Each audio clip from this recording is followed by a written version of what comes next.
The obvious benefit of having access to all products and services on a free market is that you can be sure you're getting the best possible value because there's no middleman and there is competition. The not so obvious societal benefit is the fact that it discourages organized crime and unhealthy relationships with harmful substances.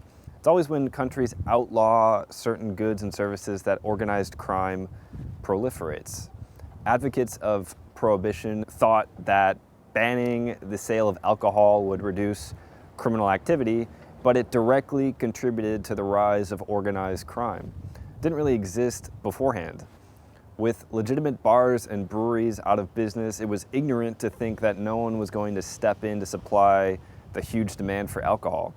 The demand of legal beer, wine, and liquor was so huge during the Prohibition that kingpins like Al Capone were pulling in as much as $100 million per year in the mid-1920s, which is about $1.4 billion in today's age, and spending $500,000 a month in bribes to police, politicians, and federal investigators. So in hindsight, it's pretty clear that this national temperance campaign aimed at reforming America ended up establishing a very profitable, organized gang activity.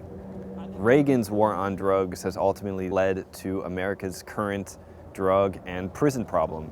While he claimed to have launched the war on drugs to protect society from drug abuse, there were no statistics to support his claims at the time. Between 1974 and 1982, the drug culture was actually pretty calm, with only about 2% of Americans identifying drugs as the nation's most important problem. It wasn't until he launched the war on drugs that concern surrounding the drug pandemic began to rise. Statistics provided by the National Institute for Drug Abuse have stated that overall drug use was actually on the decline before the war on drugs was announced. So there were obviously ulterior motives here. He created and exploited this panic by advocating for criminal justice reforms, citing them as a necessity, but these only benefited Reagan's plan to profit from the prison system with higher incarceration rates.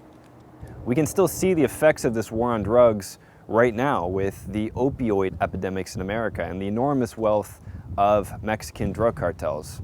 America's war on drugs created another war, a real war. Trump was even recently planning on delegating cartel members as terrorists. This war claims tens of thousands of lives every year as powerful trafficking groups battle for territory and influence. In 2017, more than 30,000 people were killed in the country, with the murder rate having more than tripled since 2006. It's been shown that legal marijuana has cut drug war violence in the US. These laws allow local farmers to grow marijuana that can be sold to dispensaries where it is sold legally. Growers are in direct competition with the cartels that are smuggling the marijuana into the US. As a result, the cartels have lost a lot of business, which is a really good thing, obviously.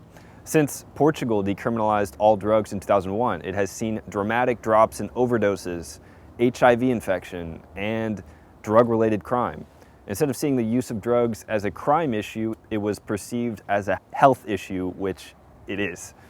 America has the highest amount of people addicted to porn, and notice how taboo sex is within American culture. Everyone saw Janet Jackson's nipple slip at the Super Bowl and went insane. And there's this perceived scarcity. So it creates these strange relationships and obsessions with sex. Maybe that's their business model, I don't know. But we all know scarcity raises perceived value and subsequent demand. If everything is available and there is no scarcity, we can observe that society benefits in every single real-world case. Now, I'm not implying that the Virie market can or should be used to buy illicit substances. That's not what I'm getting at. What I'm saying is that having access to everything, if we so desire, on a free market reduces organized crime and the burning desire for these harmful things in the first place.